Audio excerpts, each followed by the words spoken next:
These are things I wish I would have known almost 20 years ago. I had to learn all of this on my own the hard way, so I'm sharing with you guys all this knowledge, how to save money, make better decisions, and essentially not regret decisions that you do make as it relates to perfume buying. Now, before we hop into it, if you do want to save money, which will be a point, there are discounters linked down below, Fragrance Buy / Fragflex, Joma Shop. These guys ship to Canada, US, and beyond. You can get fragrances far below retail. And Joma Shop, you can do designer shopping, watches, handbags, sunglasses, chains, jewelry, accessories. A super cool site. So if you want to save money, go shop down below. We'll get into that later. Number one, don't make a decision in stores. I know it's really easy. You're at a department store, whatever it may be. You're trying out the newest fragrance. You spray it.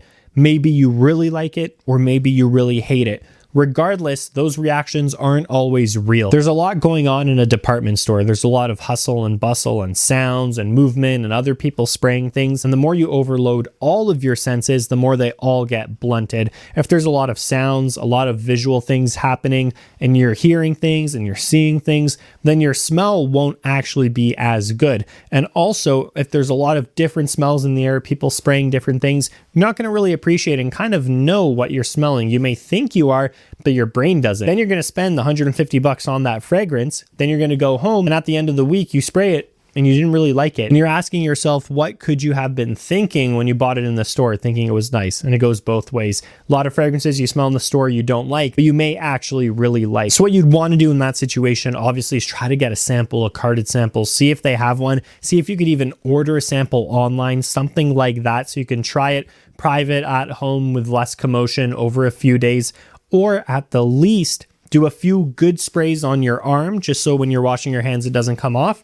Double up on sprays, spray on the same spot, couple good sprays, then smell it throughout the day. When you get home, try to get a better sense. Try not to make impulse decisions in stores. Try to smell these fragrances away from a whole bunch of other commotion and other scents. Leading me into my second point, test on skin whenever you can. So let's say in this situation, you're in a fragrance store, but there's less commotion. There's maybe one or two people in there. You can get a good sense of what you're smelling. If someone sprays you on a carded sample of fragrance, yeah, you can smell it to get a sense, but you still need to test on skin. Testing on skin is going to reflect your skin chemistry. You're going to see how it radiates, how it projects, how long does it last, how it mixes with your skin chemistry and the dry down, the opening, the mids. That's the true way to get a sense of the fragrance. Maybe you're someone who just wants to spray it on your clothing. That's fine. Go ahead and do you. But if you want to spray it on skin, you got to know how it reacts and smells off your skin. Number three, we talked about this in the beginning. It is using discounters. Use discounters to save your money. Use authentic, reputable discounters. I've tried tons of discounters. A few that I always recommend. Number one, Fragrance Buy / Fragflex. Fragflex is a US store. Fragrance Buy is Canada. Same owners. Joma Shop, number two. They're in the States, but they ship everywhere. Those are amazing ones. Some backups are Perfume Online. I've done Fragrance X and it was good. I've done Fragrance Net. It was good. So there are good discounters out there. You got to know what to look for. Definitely Fragrance Buy / Joma Shop, linked down below. Absolutely, I vouch for those guys. They are good. That's how I started buying fragrances way back. Joma Shop too, I actually used to buy watches from them as well way back. Everything I've ever bought from those two companies has been legit, came to me in a timely manner. No complaints, no hiccups. Everything was smooth. So at least those two companies I always rep down below. You could try Perfume Online too. They weren't bad. They're smaller and they're based out of Ontario, I believe, Canada. The point is you want to be saving your money, right? So if you smell something in store and maybe you like it, it's probably cheaper at discounters. The same product, same authenticity. It's the same thing. So check down below. They have designer, niche, Arabic perfumes, indie houses, anything you could think of really. Number four, consider high quality clones. Really, that is an option. Okay, say you like Creed Aventus, it's like $300-400. A clone that gets you 99% of the way there, off non-supremacy, not only intense.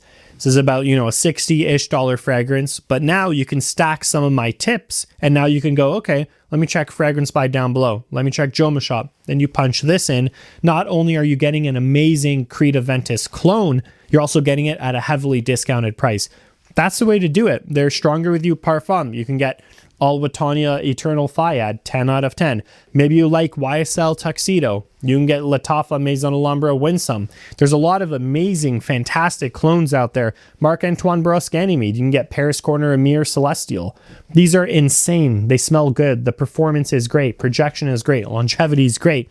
They're cheap on their own, then at discounters, they're even cheaper. So again, always consider clones, right? You can buy Creed Aventus for maybe $300-400. For that price, you can get probably 15 good quality clones. Your dollar can go much farther for not a huge compromise on quality, as long as you're getting ones that I recommend, that I tell you guys about. There's a lot of bad things out there, a lot of paid influencers out there too who will just push whatever. If you had any questions about clones or good alternatives, you can just comment down below. I'll help you out, even if it's this video. Otherwise, you can just search my past videos for affordable fragrances. And lastly, the number 5 tip is Fragrantica is not always accurate. It's pretty much a coin flip if it's accurate. Depending on the fragrance you pull up, 50-50 shot, the notes there are correct. And then people in the comments, sometimes I read the most bizarre things. You know, a fragrance that maybe is near and dear to me, I know it so well, inside out. And then someone could comment down below saying, yeah, I get notes of vanilla and sugar when it's a citrus aquatic freshie. Really, there are some people commenting like that. It leads everyone astray. People are commenting crazy things. So certainly don't pay attention to most of the posts and comments on Fragrantica, and be very careful about the scent notes, what people vote on, okay? You want to be careful. It's not always accurate. Fragrantica could be okay for doing a quick check, but also a lot of fragrances I like, when I go check the notes on Fragrantica, you know, the notes people vote, it makes no sense. And it is not what's in the fragrance. I know that for a fact, based on what the perfumer said and based on what I can smell. A lot of good on that site, but a lot of iffiness as well. Nothing beats trying a fragrance on your skin. So that's going to do it, everyone. Those are 5 fragrance buying tips I wish I knew sooner. They would have helped me out to make better decisions, regret less decisions, and save more money over time. If you have any good fragrance buying tips down below, list them, help out that community, subscribe if you haven't already, and I'll see you in the next video.